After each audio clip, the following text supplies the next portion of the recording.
Happy anniversary, Dad. My daughter Jennifer stood at the microphone smiling wide. We put together something special for you. The lights dimmed.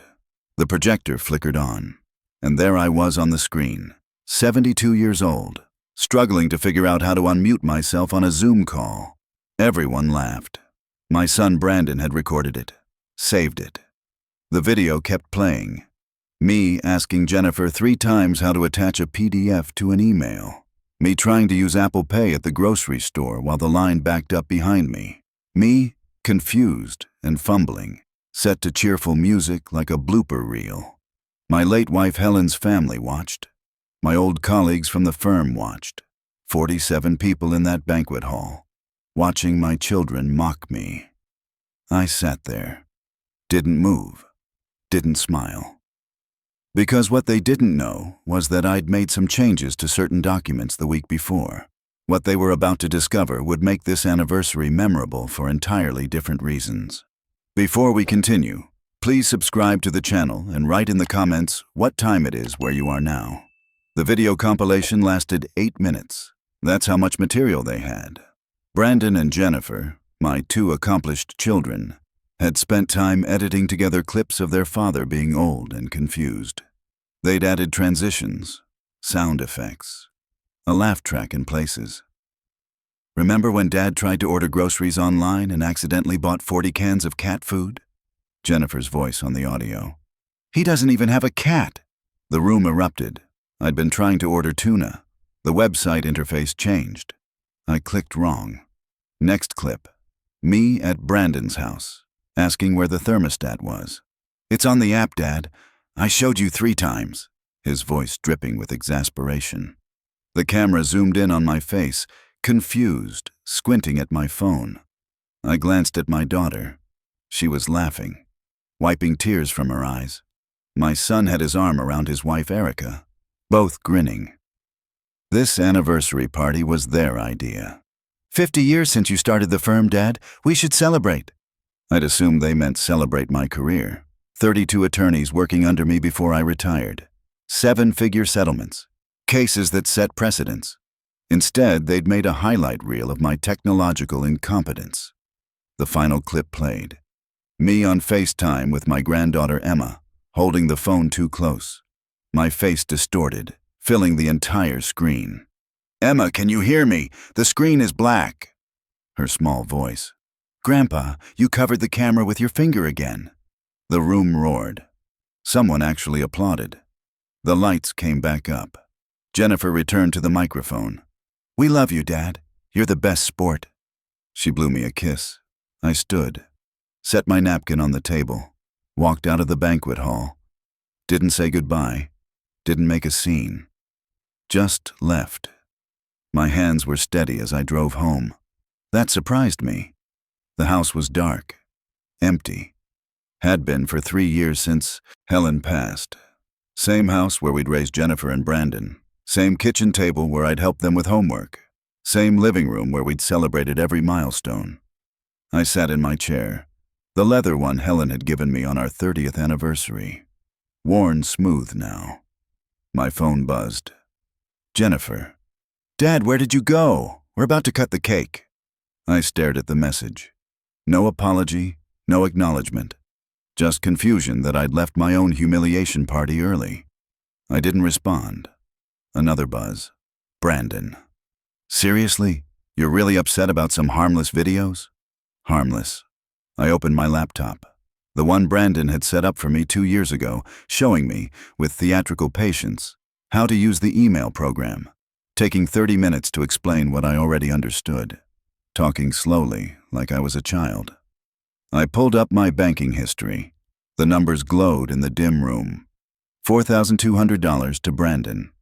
January 15th. Emergency car repair, he'd texted. $3,800 to Jennifer. January 28th. Furnace died, Dad. Can you help? $5,500 to Brandon. February 3rd. Emma's orthodontist. Insurance doesn't cover it. I scrolled back. Months became years. $67,000 down payment on Brandon's house. He was 34, making $180,000 a year as a software engineer, but he'd wanted to save his own money for investments. $43,000 for Jennifer's MBA. She'd said student loans had too much interest. I'd written the check. $28,000 to Brandon. Startup capital for a business idea that folded after 6 months. He'd never mentioned paying it back. $15,000 for Jennifer's wedding venue. The place we really want is just slightly outside budget, Dad. $9,000 for Brandon's home theater system. Early inheritance, he'd joked. The monthly transfers blurred together. $2,000 here, $3,500 there. Always something, always urgent. I added it up. Took me 20 minutes, going through 5 years of statements, $286,400. Not counting the weekly dinners I'd paid for, not counting the birthday checks, not counting the vacation I'd funded last summer. Family bonding, Dad. Wouldn't be the same without you there. That cost $18,000 for the beach house rental. I'd become an ATM that occasionally got invited to family events, where I was entertainment. My phone buzzed again. Jennifer. Dad, people are asking where you are. This is embarrassing. I set the phone face down. The documents I'd signed last Thursday sat in my desk drawer. I pulled them out, reviewed them again, even though I'd read them 6 times already with my attorney Martin present. Martin had known me for 40 years. We'd started as junior associates together. He'd retired the same year I did. You're sure about this? He'd asked me Thursday afternoon in his office. I'm sure. They're going to be upset. Good. He'd watched me sign each page, witnessed my signature, notarized the whole stack. My phone kept buzzing. I turned it off. The house settled around me. Quiet, except for the furnace, clicking on. Same furnace I'd replaced in 1998. Same house I'd bought in 1982, 3 years before Jennifer was born. I'd paid off the mortgage in 2001, sent the final check and felt something loosen in my chest. This house was mine, ours. Helen had cried when I showed her the paid-off statement. Now it was just mine, worth about $890,000 according to the assessment. Brandon had mentioned that last month. You're sitting on serious equity, Dad. Have you thought about what you're doing with this place? I'd thought he was making conversation. Then Jennifer brought it up 2 weeks later. The house is pretty big for just you. Have you considered downsizing? Then Brandon again, more direct. You could sell, move into a nice senior community, put the money somewhere it works for you. They'd coordinated. I realize that now. What they meant was, put the money somewhere it works for us. I made coffee, sat at the kitchen table with the documents spread in front of me, reread them even though every word was already burned into my memory. The anniversary party had been their idea. Plan it at the banquet hall, they'd said. Invite everyone. Celebrate my legacy. I'd thought legacy meant my career, my 50 years building something. The firm that still bore my name even though I'd sold my partnership 3 years ago. No. Legacy meant watching their old stupid father fumble with technology while they collected footage. My phone stayed off all weekend. Saturday morning I drove to my brother Paul's house. He was 75, widowed like me, living alone like me. I showed him the video. Jennifer had posted it on Facebook Friday night. Tagged me. 236 likes already. 83 comments. LOL, your dad is adorable. This is hilarious. My dad is the same way with technology. Best anniversary party ever. Paul watched without expression. Then he looked at me. What are you going to do? Already did it. I showed him the documents. He read them slowly. Went back and reread sections. Finally set them down. Jesus, Thomas. They earned it. They're going to lose their minds. Yes. Paul made us lunch. We sat in his kitchen, smaller than mine, quieter, and ate sandwiches. Helen wouldn't want you isolated from your grandkids, he said carefully. Helen wouldn't want them treating me like I'm senile. You're not senile. I know that. You know that. Martin knows that. He watched me review 40 pages of legal documents and suggest 3 modifications. But my children think I can't work a phone. To be fair, you do hold it too close sometimes. That's because the font is small and I need reading glasses, not because I'm incompetent. Paul nodded. What's the plan? Wait for them to find out. When's that? Monday morning. maybe Tuesday. Depends how long it takes. I drove home Sunday evening. The house was dark. I left it that way. Turned my phone back on. 47 text messages, 23 missed calls. I deleted them all without reading. Monday morning I made eggs, toast, coffee. Sat in my chair and opened the newspaper. The physical one, delivered to my door. I liked the feel of paper. My phone rang at 9:47 a.m. Brandon. I answered. Hello. Dad. His voice was tight, controlled. Did you do something to your bank account? I tried to transfer some money and it declined. I sipped my coffee. What money were you trying to transfer? That's not... The account is showing a different balance than it should. The balance is exactly what it should be. Silence. Then, Dad, where's the money? Which money? Stop playing games. The savings account, where is it? In a different bank, under different terms. More silence. I could hear him breathing. You moved it. Yes, without telling us. I wasn't aware I needed permission to manage my own finances. Dad. That tone, the one he used on Emma when she was being difficult, patient, strained. This affects the whole family. We had plans. What plans would those be? We've been talking about, look, can I come over? This isn't a phone conversation. I'm available at 2 o'clock today. I'll be there at noon. 2 o'clock, Brandon. Or not at all. I hung up. He showed up at 1:55 p.m. Jennifer was with him. Both of them walked in without knocking. Dad, what the hell? Jennifer's voice was sharp. No preamble. I was sitting in my chair, newspaper folded on the side table. Good afternoon. Don't good afternoon me. Brandon says you moved all your money. I restructured some accounts. Into what? That's my business. Brandon stepped forward. Dad, we need to talk about this. Seriously. Then talk. Jennifer pulled out her phone, scrolled, turned it toward me. Is this why? Because of the party? The Facebook video was still playing. Me, fumbling with the phone. The laugh track. You posted that publicly, I said. It was funny, Dad. Everyone thought it was sweet. Sweet? You're really this upset over a few harmless videos? There was that word again. Harmless. How many people were at the party? I asked. What? How many people watched your presentation? I don't know. 40-something. Why does that? 47, I counted. My colleagues. Helen's family. Our neighbors. All watching an 8-minute compilation of me being incompetent. Brandon sighed. You're not incompetent. We were teasing. Teasing is private. That was public humiliation. Oh my God. Jennifer looked at Brandon. He's seriously having a breakdown over this. I'm not having a breakdown. Then what do you call moving all your money without telling anyone? Financial planning. Jennifer's face flushed. This is insane. You're being irrational. Am I? Explain how. You're punishing us for a joke. No. I'm protecting assets that you both seem to think belong to you. Silence dropped between us. Brandon recovered first. What's that? Supposed to mean? You tried to transfer money from my account this morning without asking. That's not... We had an arrangement. What arrangement? You said we could access that account for emergencies. Emergencies, plural. How many emergencies have you had this year, Brandon? His jaw tightened. That's not fair. 23 transfers in 14 months, totaling $68,400. What were the emergencies? I don't have to justify car repair, orthodontist, new laptop, kitchen renovation, weekend in wine country. I have the statements. Which of those were emergencies? Jennifer cut in. Dad, you offered to help. We didn't force you. You're right.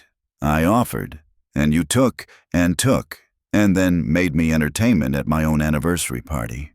We were celebrating you, by mocking me, by sharing funny family moments. Did you ask if I wanted those moments shared? She stared at me. Since when do you care about that stuff? Since I watched 47 people laugh at me while my children looked proud of themselves. Brandon held up his hands. Okay, you're upset. We get it. The video was maybe in poor taste. We'll take it down. It has 236 likes. We'll delete it. The damage is done. So what do you want? An apology? I want you both to leave. Jennifer's mouth opened, closed. You're kicking us out? I'm asking you to leave my house. Yes. Over a fucking video? Language, Jennifer. Are you kidding me right now? Brandon stepped between us. Dad, let's everybody calm down and talk about this like adults. I am calm, and I've said what I needed to say. You're welcome to leave. We're not leaving until you explain what you did with the money. Then you're trespassing. Brandon's face went red. Trespassing? I'm your son. And this is my house, which you've made clear you think I should sell so you can inherit the proceeds sooner. That's not... We never said that. Brandon, you brought up the equity 3 times. Jennifer twice. You coordinated. Jennifer looked at Brandon. Something passed between them. We're concerned about you, she said. Different tone now. Softer. Calculated. Living here alone. It's a lot of house for one person. I'm managing fine. Are you? You can't even work your phone half the time. I can work my phone. Dad, you called me last week asking how to update your apps. Because the interface changed. That doesn't mean I'm incompetent. No one said incompetent. You made an 8-minute video showcasing my incompetence and played it at a public event. That's not what that was. I stood. My knees ached. I was 72 years old, and my body reminded me constantly. But I stood. I'm done with this conversation. Leave. Brandon's voice dropped. What did you do with the money, Dad? I moved it somewhere you can't access it. That money was supposed to what? He stopped, recalculated. Be there for the family. It is there for me. And when you die, then my estate will be distributed according to my will. Which says what? That's between me and my attorney. Jennifer's voice went cold. You changed your will. I didn't answer. Oh my God, you changed your will because we showed some videos. I updated my estate plan, yes. To what? That's confidential. Brandon stepped forward. Close. Dad, tell us what you did. Step back. Not until you step back. Something in my voice made him stop. Maybe he remembered I'd been a litigator for 50 years, that I'd faced down opposing counsel, hostile witnesses, judges, that I'd built a career on not backing down. He stepped back. You both need to leave, I said. Now. Jennifer grabbed her purse. This is insane. You're having some kind of breakdown. I have a cognitive evaluation from last Tuesday. Perfect score. My attorney required it before I signed the new documents. I'm happy to show you. That stopped her. You planned this, Brandon said slowly. Yes. You went to a lawyer, got evaluated, changed everything because of a party. Because of how you see me. The party just made it clear. How we see you. As a confused old man with a bank account you can tap whenever you need it. That's not true. $286,400 in 5 years, Jennifer. I counted. Every transfer, every emergency, every favor. Not once did either of you say thank you. Her face went white. You're throwing around numbers like you've been keeping score, Brandon said. I have been keeping score. Apparently I was the only one. We're family. Family doesn't keep score. Then why did you track my embarrassing moments for 8 months to compile that video? Silence. I walked to the door. Opened it. Leave. Jennifer's eyes were wet. Dad, please. Leave. We can talk about this. We just did. Brandon grabbed Jennifer's arm. Pulled her toward the door. Stopped in front of me. You're going to regret this, he said. I regret a lot of things. This isn't one of them. They left. I closed the door, turned the deadbolt, walked back to my chair, sat down. My hands were shaking now. The house settled around me, quiet, empty. I'd represented families in estate disputes for 50 years, seen children turn on each other over money, seen siblings stop speaking over inheritance, seen parents written out of wills for petty grievances. I'd always told clients, don't make emotional decisions about money. But this wasn't emotional. This was practical. My children saw me as a resource. The party proved it. Couldn't even celebrate my career without turning me into entertainment. I picked up my phone. Text from Paul. How'd it go? They know. And? About as well as expected. You okay? I looked around the empty house. Helen's reading chair in the corner. The bookshelf we'd built together. The kitchen table where we'd raised our family. Yeah, I'm okay. 3 days passed. No calls, no texts. Thursday morning, Jennifer showed up again. Alone this time. I opened the door. Didn't invite her in. Dad, can we talk? About what? I'm sorry, about the video. It was wrong. I waited. I took it down. Brandon's copy too. It's gone. Okay. And I'm sorry about the money. I shouldn't have assumed you'd always be there to help. Okay. So can we move past this? Move past it? Yeah, I apologized. Can things go back to normal? What's normal, Jennifer? Just how things were. You mean where you text me when you need money and ignore me otherwise? That's not fair. You visited 3 times last year, Thanksgiving, Christmas, and Emma's birthday, each time for less than 2 hours. I'm busy, Dad. I have work, the kids. I'm aware, but you found time to compile an 8-minute video. Her face flushed. I said I was sorry. You said the words. I'm not sure you understand what you're apologizing for. Then explain it to me. You don't see me as your father. You see me as a bank that occasionally gets invited to family functions, where I'm entertainment. That's not true. When's the last time you called just to talk? She opened her mouth, closed it. When's the last time you asked how I was doing? Not how are you as a greeting, actually asked, and waited for an answer. Silence. You don't know, do you? Her eyes filled. Dad, I'm trying here. I know, and I appreciate the apology, but an apology doesn't undo the pattern. What pattern? The one where I'm useful when you need something and invisible otherwise. That's not, we love you. I'm sure you do, in your way. What does that mean? It means love without respect isn't enough. She stared at me. You're really not going to forgive me.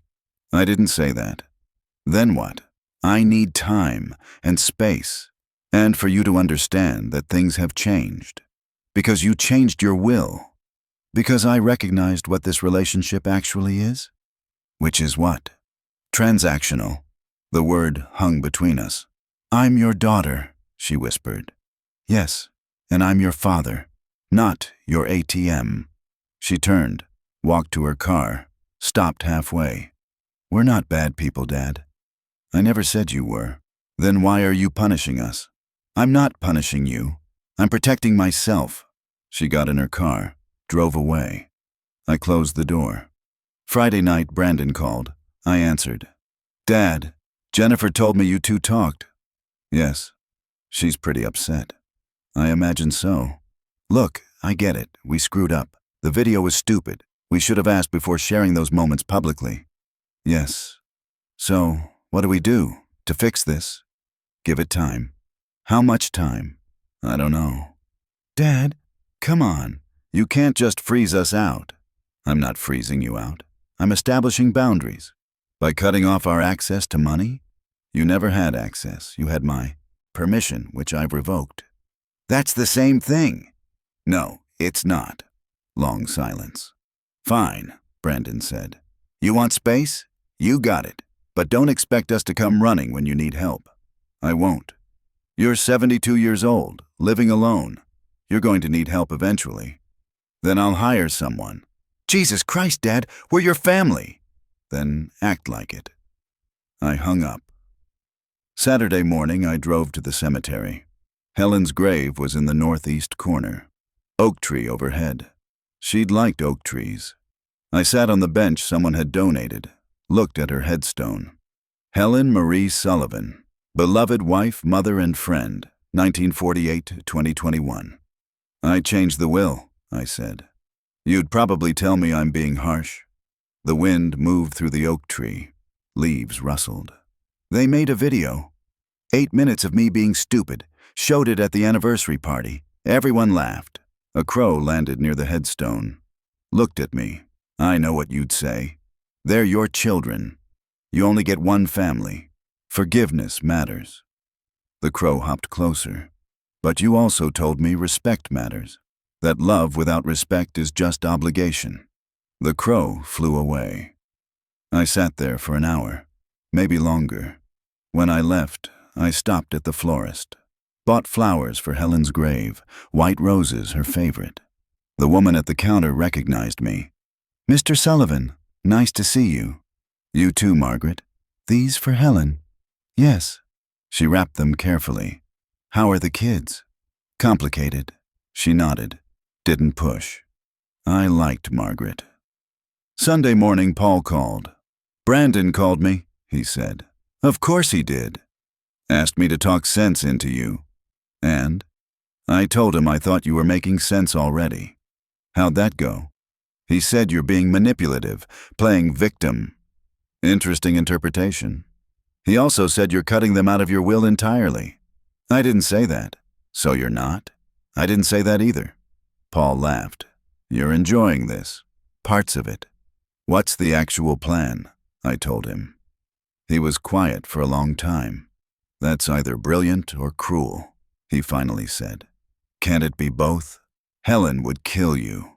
Helen would understand." "Would she?" I thought about that. "I think so. She never liked how they took us for granted. She also loved them more than anything. So do I. That's why I'm doing this." Monday morning, my attorney Martin called. "Your son Brandon contacted my office." "Did he?" "Asked to see your updated documents. Said he has concerns about undue influence." "Undue influence." His words. "He's implying someone convinced you to make changes you wouldn't normally make." "Who would have influenced me?" "He wasn't specific, but he's threatening to contest." "On what grounds?" "Lack of capacity." I laughed. "I have a cognitive evaluation from last week." I told him that. He said the evaluation was coerced. "By whom?" Again, not specific. "He's fishing." "Let him fish." "Thomas, if he files a challenge, this gets expensive and messy." "I have expensive and messy covered. That was my career." "This is your family." "I'm aware." Martin sighed. "Do you want to reconsider any of the changes?" "No." "Even knowing it might lead to litigation?" "Especially knowing that." "All right. I'll draft a response if he files anything formal." "Thank you, Martin." "You're welcome. And Thomas?" "Yes?" "For what it's worth, I think you're doing the right thing." "That makes one of us." "You don't think so?" "I think it's necessary. Right is more complicated." Tuesday afternoon, Jennifer showed up again. This time with her daughter Emma. Emma was 9. Brown hair like her mother. Helen's eyes. I opened the door. "Hi, Grandpa," Emma said. "Hi, sweetheart." Jennifer stayed on the porch. "Emma wanted to see you. I can wait in the car." "Don't be ridiculous. Come in." They came in. Emma ran to the kitchen. "Can I have a cookie?" Check the jar. The same cookie jar that had been there when Jennifer was 9. Ceramic. Shaped like a bear. Jennifer stood in the entryway. Uncomfortable. "Coffee?" I offered. "Sure." I made coffee. We sat at the kitchen table. Emma ate cookies in the living room, watching TV. "She misses you," Jennifer said. "I miss her too." "She doesn't understand why you're not coming around anymore." "What did you tell her?" "That you're busy." "That's diplomatic." "What should I tell her? That her grandfather is mad at us?" "I'm not mad." "Then what are you?" "Disappointed." She flinched. We sat in silence. The coffee was too hot. I drank it anyway. "Brandon hired a lawyer," Jennifer said. "I heard. He's serious about this, about contesting the will." "Let him." "Dad, this is going to get ugly." "It's already ugly." "It doesn't have to be." I set down my coffee. "Jennifer, what do you want?" "I want my father back." "I'm right here." "No, you're not. You're, I don't know, someone else." "I'm the same person I've always been. You're just seeing me differently." "Because you're acting differently." "I'm establishing boundaries. That's not different. That's new." "It's cruel." "Is it? You took $127,000 from me in 3 years, not counting the smaller transfers, not counting the paid dinners, the vacation, the birthday money. Was that cruel?" "You offered." I did, and you took, without question, without gratitude, without ever asking if maybe I needed that money for myself. You're retired. You don't need. I'm 72 years old. I could live another 20 years. Do you know what assisted living costs? What in-home care runs? What happens if I get sick? She stared at me. You never thought about that, did you? I just thought, you were comfortable. I am, because I'm careful, because I planned, not because I have infinite money to distribute to my children every time they text asking for help. We weren't asking that often. 23 transfers from Brandon alone this year, 18 from you. That's 41 requests in 14 months. You counted. Every single one. She looked away. Why didn't you just say no? I did, in my head. Then I said yes, because you're my daughter and I wanted to help. But now you don't. Now I want you to understand that help isn't obligation. Emma wandered back in. Grandpa, can we play cards? Not today, sweetheart. Why not?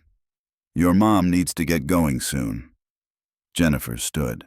Come on, Em. But I just got here. I know. We'll come back another time. When? Emma looked at me. I looked at Jennifer. When your mom is ready to have a real conversation. Jennifer's jaw tightened. She took Emma's hand. They left. I sat at the kitchen table until the coffee went cold. The house was quiet. Too quiet. I thought about calling Paul. Didn't. I thought about calling Martin. Didn't. I sat there until the sun went down. Wednesday morning, my doorbell rang at 7:30. Early. I opened the door. Brandon and Jennifer both. Behind them, a woman I didn't recognize. Dad, this is Carol Henderson. She's a social worker with Adult Protective Services. My stomach dropped, but my face stayed neutral. Mr. Sullivan, Carol said, your children have expressed some concerns about your welfare. Have they? May we come in? What kind of concerns? Perhaps we could discuss this inside. I stepped back. Let them in. We sat in the living room. Carol pulled out a tablet. Your children report that you've been behaving erratically, cutting off contact, making unusual financial decisions. Is that what they reported? They're worried about you. I see. Brandon leaned forward. Dad, we just want to make sure you're okay, that you're making good decisions. About my own money. About everything. Carol jumped in. Mr. Sullivan, have you been experiencing any confusion, memory issues, difficulty managing your affairs? No. Your children mentioned you have trouble with technology. I'm 72. Technology changes constantly. That doesn't indicate cognitive decline. Of course not. But combined with other factors? What other factors? She consulted her tablet. Isolating yourself from family. Sudden changes to long-standing financial arrangements. Resistance to help. I'm not isolating. I'm establishing boundaries. The financial changes were planned and executed with my attorney's guidance, and I don't need help. Dad, Jennifer said softly, we're scared. You're not acting like yourself. I'm acting exactly like myself. You're just not used to me saying no. Carol made notes on her tablet. Mr. Sullivan, would you be willing to undergo an evaluation? Just to establish baseline cognitive function? I had one last week. Perfect score. You did? My attorney required it before updating my estate documents. I can provide a copy. Brandon's face went red. You planned? This? All of it? Yes. You knew we'd be concerned. You got evaluated ahead of time to cover yourself. I got evaluated to prove I'm mentally competent, which I am. Carol looked between us.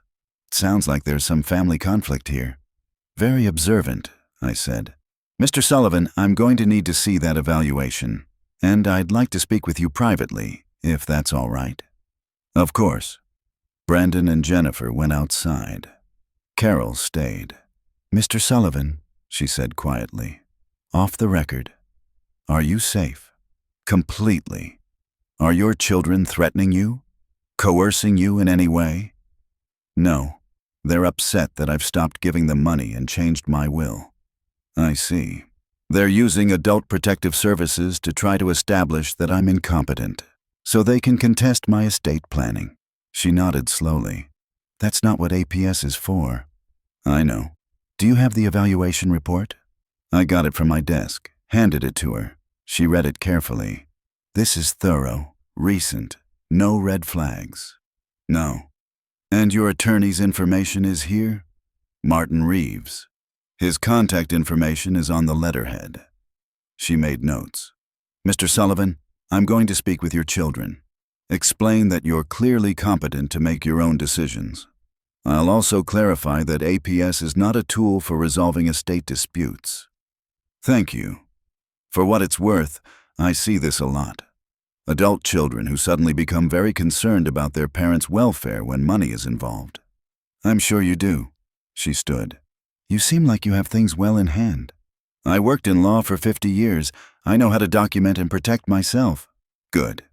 She went outside, talked to Brandon and Jennifer for several minutes. Their voices rose. Carol's stayed level. Finally, they left, all three of them. I closed the door. My hands were shaking again. They'd called APS, tried to have me evaluated for incompetence. This was escalating. I called Martin. They called Adult Protective Services, I said. Jesus. APS cleared me, but it's on record now that they reported concerns. That might actually help you. How? Shows a pattern of harassment if they keep pushing. They're going to keep pushing. Probably. Are you sure you want to continue this? I thought about the anniversary party, the video, the laughter. Yes. Thursday morning, I drove to my old firm, the one that still bore my name, Sullivan and Associates. The current senior partner, Marcus Chen, met me in the conference room. Thomas, good to see you. You too, Marcus. We'd worked together for 15 years before I retired. He'd been the natural choice to take over. What brings you in? He asked. I told him.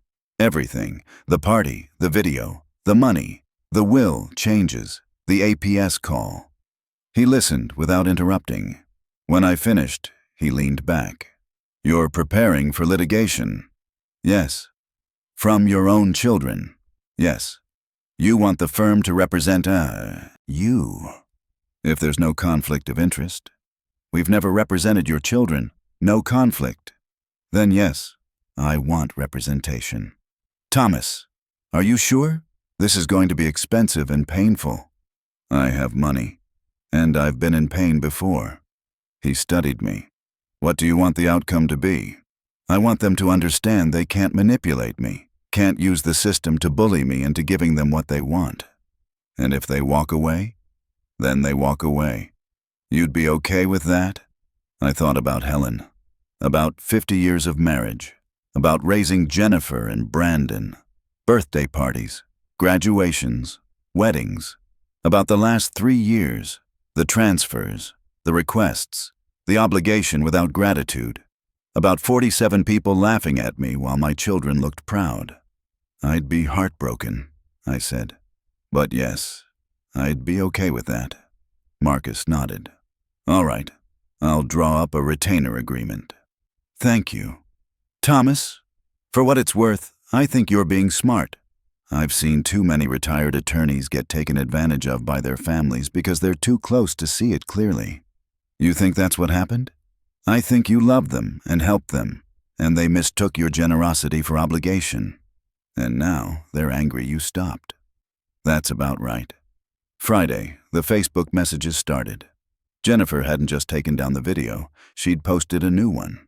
I need to talk about elder abuse, it began. I didn't watch it, but Paul did. Called me immediately. She's saying you're having a breakdown, that Brandon and I are trying to help, and you're refusing treatment. That's not. She's saying you've cut them off financially as punishment, that you called APS on yourself to create a paper trail proving competence. That's insane. They called APS. I know, but her version is online. 37,000 views already. Christ. Thomas, you need to respond. With what? A Facebook post? I'm not getting into a public fight with my daughter. Then she controls the narrative. Let her. Anyone who knows me knows the truth. And everyone who doesn't? They don't matter. But it did matter. By Sunday, I'd gotten calls from 3 old colleagues, 2 neighbors, the pastor from the church Helen and I had attended for 30 years, all asking if I was okay, if I needed help, if the things Jennifer was saying were true. I told them all the same thing. I'm fine. There's a family disagreement about financial boundaries. It's being handled. Most seemed satisfied. Some weren't sure. Monday morning, I got a call from Emma's school. "Mr. Sullivan, this is Principal Morrison from Riverside Elementary." "Yes?" "I'm calling because Emma Sullivan's mother has updated her emergency contact list. You've been removed." My chest tightened. "I see. I wanted to confirm this with you, as you were previously listed as primary emergency contact." "No need to confirm. That's Jennifer's right as her mother." "Of course. I just wanted to make sure there wasn't an error." "No error." "All right, I'll update our records." She hung up. They'd removed me from Emma's emergency contacts, systematically erasing me. I sat in my chair, looked at the photos on the wall. Emma, as a baby. Emma's first day of school. Emma at her birthday party last year, wearing the necklace I'd given her. My granddaughter, who I might not see grow up, because I'd said no. The phone rang. "Paul." "They're going to file," he said. "File what?" "A competency challenge. Brandon's lawyer sent a letter to Marcus. They're filing a petition to have you evaluated by a court-appointed psychiatrist, claiming you're not mentally capable of managing your affairs." "Based on what?"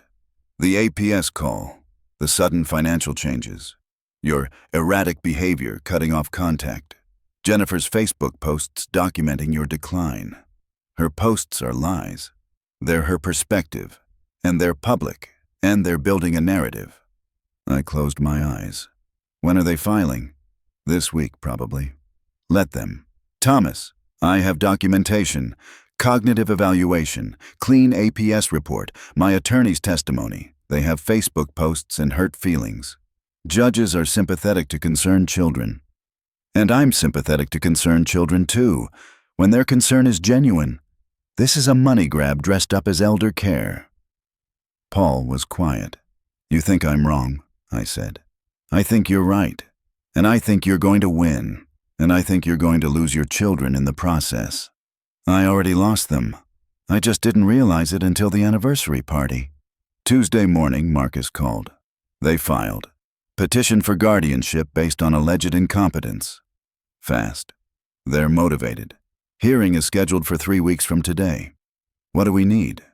Your cognitive evaluation, the APS report, character witnesses, evidence of their financial motivations. I have all of that. Good. Thomas, one more thing. Yes? They're requesting a temporary restraining order preventing you from making any further financial changes until the hearing. Can they do that? They can request it. Judge will decide at the preliminary hearing Thursday. Will you be there? Yes, and you should be too. Thursday morning, I wore a suit. The same suit I'd worn to court hundreds of times. Marcus met me at the courthouse. Brandon and Jennifer were there with their attorney, a younger man. Expensive suit. We sat on opposite sides of the courtroom. Jennifer looked like she'd been crying. Brandon looked angry. The judge was a woman in her 60s. Judge Patricia Morrison. I'd appeared before her once, years ago. She looked at the petition, at me, at Brandon, and Jennifer. "Mr. Sullivan," she said, "you're represented by counsel?" "Yes, Your Honor. Marcus Chen from Sullivan and Associates." "Your firm?" "My former firm. I'm retired." "I see. And you're here because your children believe you're not competent to manage your affairs?" "That's their claim, Your Honor." "Do you have any cognitive impairments I should know about?"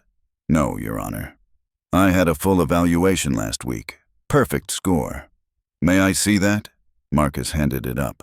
The judge read it carefully. "This is thorough, recent. No concerns noted." Brandon's attorney stood. "Your Honor, our concern is that Mr. Sullivan arranged that evaluation knowing he would need it. That suggests premeditation, not competence." "Premeditation of what, Counselor?" "Of cutting his children out of his estate and covering his tracks." Judge Morrison looked at him over her glasses. Planning ahead is evidence of incompetence now? When combined with erratic behavior, what erratic behavior specifically? Refusing contact with his family, sudden and unexplained financial changes, hostility toward his children. How many times have you tried to contact your father? The judge asked Brandon. Multiple times. He won't respond. Mr. Sullivan? The judge looked at me. I've responded to every communication, Your Honor. I've simply declined to continue previous financial arrangements, which were regular transfers of money at their request, which they've come to expect as obligation rather than gift. I see. And the sudden financial changes? I moved assets to different accounts and updated my estate plan, with my attorney's guidance, after they organized a public event mocking my supposed incompetence with technology. They did what? Marcus stood. Your Honor, if I may. There was an anniversary party 2 weeks ago where the respondents' children showed an 8-minute video compilation of my client struggling with technology in front of 47 people, including colleagues and family friends. The judge looked at Jennifer and Brandon. Is that accurate? Jennifer stood. It was meant to be funny, Your Honor, a celebration. Of what? His career, 50 years as an attorney. And you celebrated by publicly mocking him? It wasn't. We didn't mean it like that. The judge looked back at the petition, at the cognitive evaluation, at me. Counselor, she said to Brandon's attorney, your petition is denied. Mr. Sullivan is clearly competent. He's represented by counsel. He's passed a thorough cognitive evaluation. And frankly, protecting his assets from children who publicly humiliated him seems like a rational decision. Your Honor, the request for a temporary restraining order is also denied. Mr. Sullivan has every right to manage his own finances. If you want to challenge his estate plan, do that after he's deceased. But you're not going to use my court to bully him while he's alive. She banged her gavel. We're adjourned. I stood. Marcus shook my hand. Across the aisle, Brandon was arguing with his attorney in harsh whispers. Jennifer sat still, staring at nothing. We walked out. They followed, several paces behind. In the parking lot, Jennifer called out, Dad, wait. I stopped.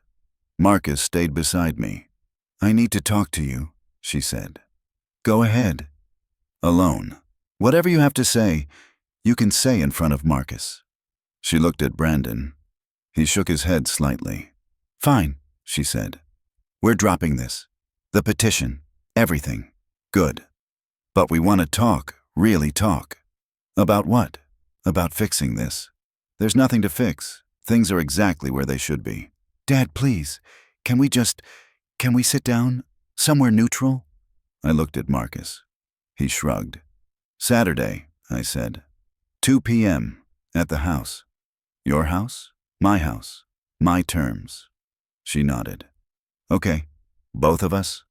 Both of you, and leave the attorney at home. Saturday afternoon. They arrived at 2 exactly. I'd spent the morning cleaning, set out coffee, cookies on Helen's good plate. They sat on the couch. I sat in my chair. Talk, I said. Jennifer started.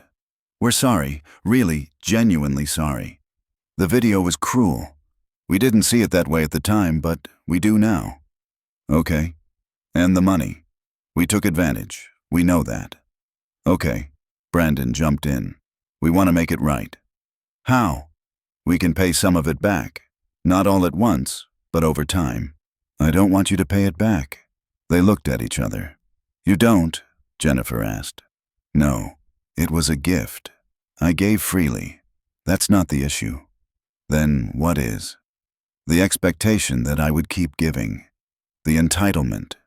The lack of gratitude. We were grateful. Were you? Name one time you said thank you without immediately asking for something else. Silence. You can't, I said, because it didn't happen. Brandon leaned forward. Dad, we took you for granted. We admit that. But we love you. We want you in our lives. In what capacity? What? What role do you want me to play? ATM, babysitter, emergency contact that you remove when I don't comply. Jennifer winced. That was petty. I shouldn't have removed you from Emma's school.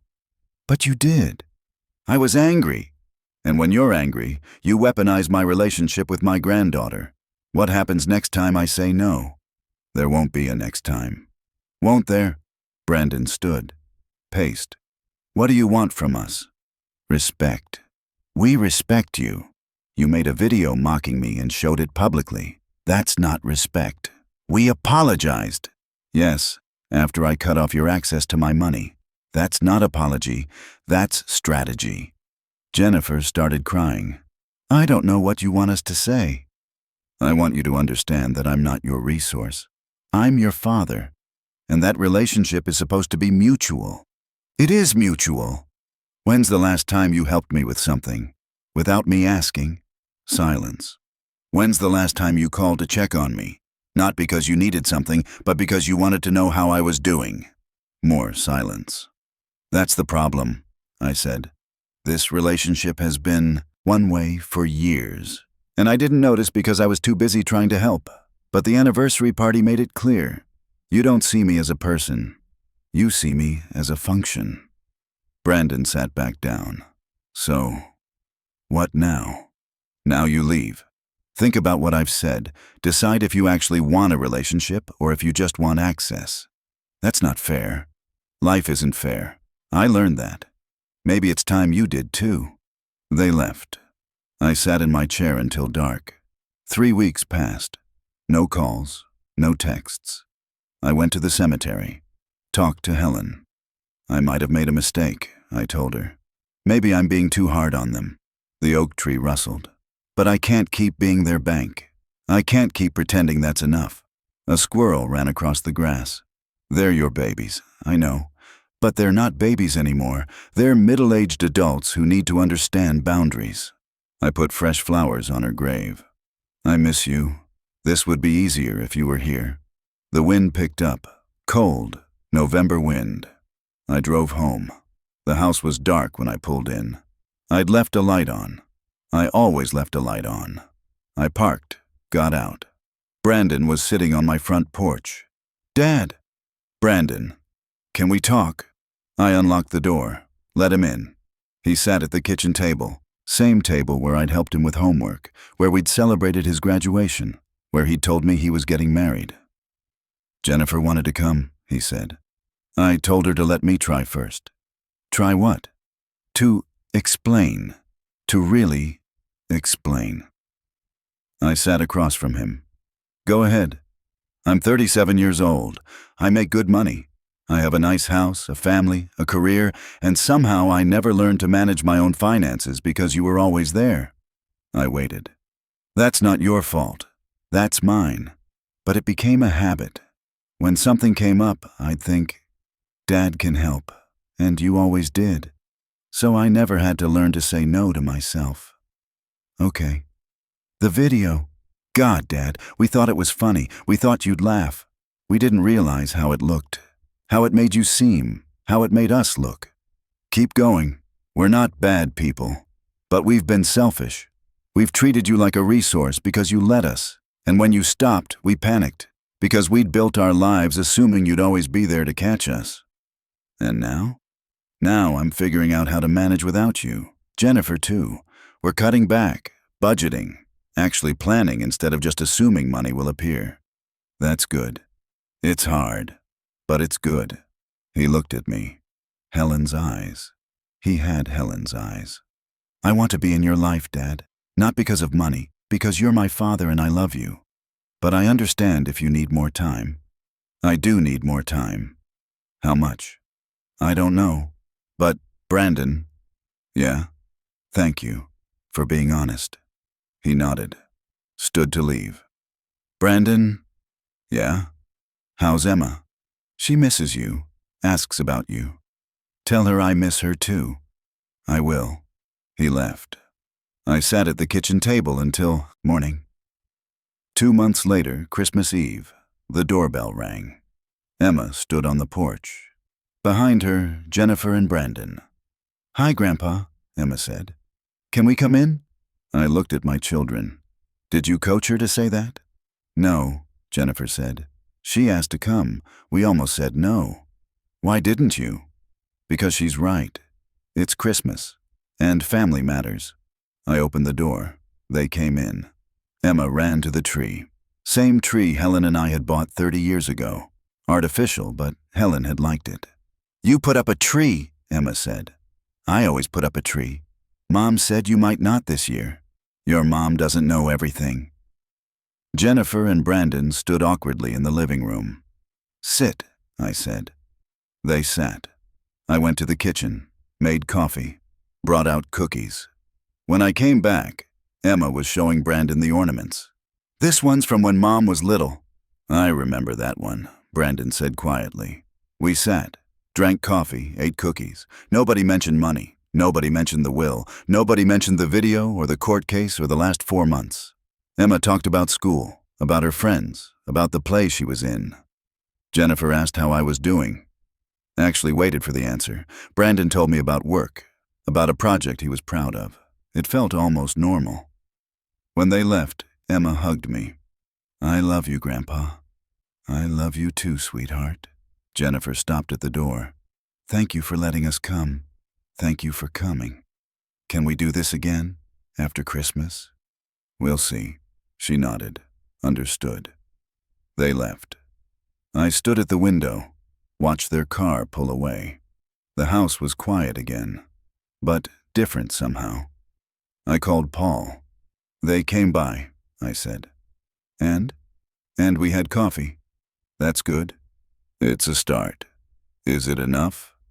I thought about that, about Helen, about 50 years of marriage, about raising children and hoping they turn out right, about the anniversary party, about boundaries, about respect, about Emma's hug and Jennifer's question and Brandon's honesty. I don't know, I said, but it's something. If you like this story, please like it, subscribe to the channel, and share your impressions in the comments. To listen to more stories, click on the window on the right. Thank you for being with us.